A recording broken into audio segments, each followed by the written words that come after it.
इतिहास के पन्नों में एक ऐसा नाम दफन है जिसे लोग अक्सर सिर्फ एक दुष्ट पहलवान के तौर पर जानते हैं, लेकिन क्या आप जानते हैं वह मल्ल युद्ध का देवता कौन था? दानवों का गुरु और कंस का वो ब्रह्मास्त्र जिसे कभी जंग में हराना नहीं सिखाया गया। कहा जाता है जिस आंखड़े में चाणूर कदम रखता था वहाँ की मिट्टी लहू से लाल होने से पहले ही कांपने लगती थी। पर आज एक बड़ा सवाल, क्या चाणूर वाकई राक्षस था या फिर एक ऐसा बदनसीब योद्धा जिसे देवताओं ने ही श्राप देकर नर्क में धकेल दिया था? आज हम खोलेंगे चाणूर की उस रहस्यमयी जिंदगी के राज को जिसे सुनकर आपकी रूह कांप जाएगी। कहानी शुरू होती है द्वापर युग से बहुत पहले। असुर गुरु संबासुर के कुल में एक बालक ने जन्म लिया।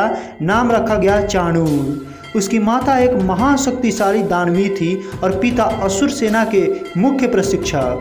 लेकिन दोस्तों, चाणूर का जन्म कोई सामान्य घटना नहीं थी। पौराणिक कथाओं के अनुसार वह पिछले जन्म में स्वर्ग का एक दिव्य गंधर्व था। उसे अपने बल पर इतना घमंड हुआ कि उसने एक महान ऋषि का अपमान कर दिया। क्रोधित ऋषि ने श्राप दिया, तेरा ये बल ही तेरे काल बनेगा, तू अधर्म की सेवा करेगा और अंत में तेरा अंत स्वयं नारायण के हाथों होगा। यही वो श्राप था जिसने एक देवता को दानव के गर्भ में जन्म लेने पर मजबूर कर दिया। बचपन से ही चाणूर की ताकत डरावनी थी। 10 साल की उम्र में वो हाथी का जबड़ा चीर देता था। उसे तलवार की जरूरत नहीं थी क्योंकि उसका शरीर ही वज्र बन चुका था। अपनी शक्ति को अमर बनाने के लिए उसने हजारों साल महादेव की तपस्या की। भगवान शिव प्रसन्न हुए और उसे वरदान दिया, मल्ल युद्ध में कोई भी शत्रु उसे घायल नहीं कर पाएगा। लेकिन शिव जानते थे कि अधर्म का अंत जरूरी है। महादेव ने उसे चेताया, जब स्वयं विष्णु अवतार तेरे सामने खड़ा होगा तब तेरा ये शरीर मिट्टी में मिल जाएगा। अहंकारी चाणूर हंस पड़ा। उसे लगा कि एक बालक उसे कैसे मार सकता है। उधर मथुरा में कंस अपनी मौत के डर से कांप रहा था। उसे जरूरत थी एक ऐसे रक्षक की जो काल को भी रोक सके। तभी उसकी नज़र चाणूर पर पड़ी। कंस ने उसे सेनापति और मुख्य योद्धा बनाया। चाणूर बुरा नहीं था, लेकिन वो राजभक्ति के जाल में फंस गया। उसे लगने लगा कि कंस की रक्षा ही उसका धर्म है। इसी बीच उसकी ज़िंदगी में एक और पहलू था, उसकी पत्नी मालिनी अक्सर उससे कहती, स्वामी ये युद्ध छोड़ दे, अधर्म का साथ छोड़ दे। पर चाणूर का जवाब एक ही होता, योद्धा आंकड़े में पैदा होता है और आंकड़े में ही मरता है।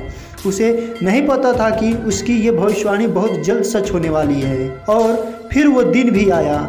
मथुरा की रंगभूमि सजी थी, चारों तरफ हजारों की भीड़ और बीच में पहाड़ जैसा खड़ा था चाणूर। सामने था नीलमणि, कृष्ण और बलराम। चाणूर ने कृष्ण को देखकर उपहास किया, ये बालक आंकड़ा छोड़ भाग जा, वरना यहाँ हड्डियाँ भी नहीं मिलेगी। कृष्ण मुस्कुराए और बोले, चाणूर आज तेरी मुक्ति का दिन है। युद्ध शुरू हुआ। चाणूर ने कृष्ण को उठाकर आसमान में घुमाया, पर कृष्ण का वजन अचानक पूरे ब्रह्मांड जैसा भारी होता चला गया। चाणूर को पहली बार डर लगा। उसने मुक्के चलाए, पर कृष्ण का शरीर कोमल होते हुए भी वज्र जैसा ज़्यादा कठोर था। अंत में कृष्ण ने उसे अपनी भुजाओं में जकड़ा, हवाओं में लहराया और पूरी शक्ति से जमीन पर दे मारा। चाणूर की पसलियाँ चूर चूर हो चुकी थी। जैसे ही वो जमीन पर गिरा, उसकी आंखों के सामने अंधकार हट गया। उसे अपना पिछला जन्म, वो गंधर्व रूप और वो ऋषि का श्राप सब याद आ गया।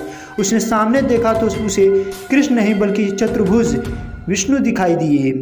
मरते वक्त चाणूर के चेहरे पर डर नहीं, एक अद्भुत शांति थी। उसका श्राप कट चुका था। भगवान के हाथों वध पाकर वो हमेशा के लिए मुक्त हो गया।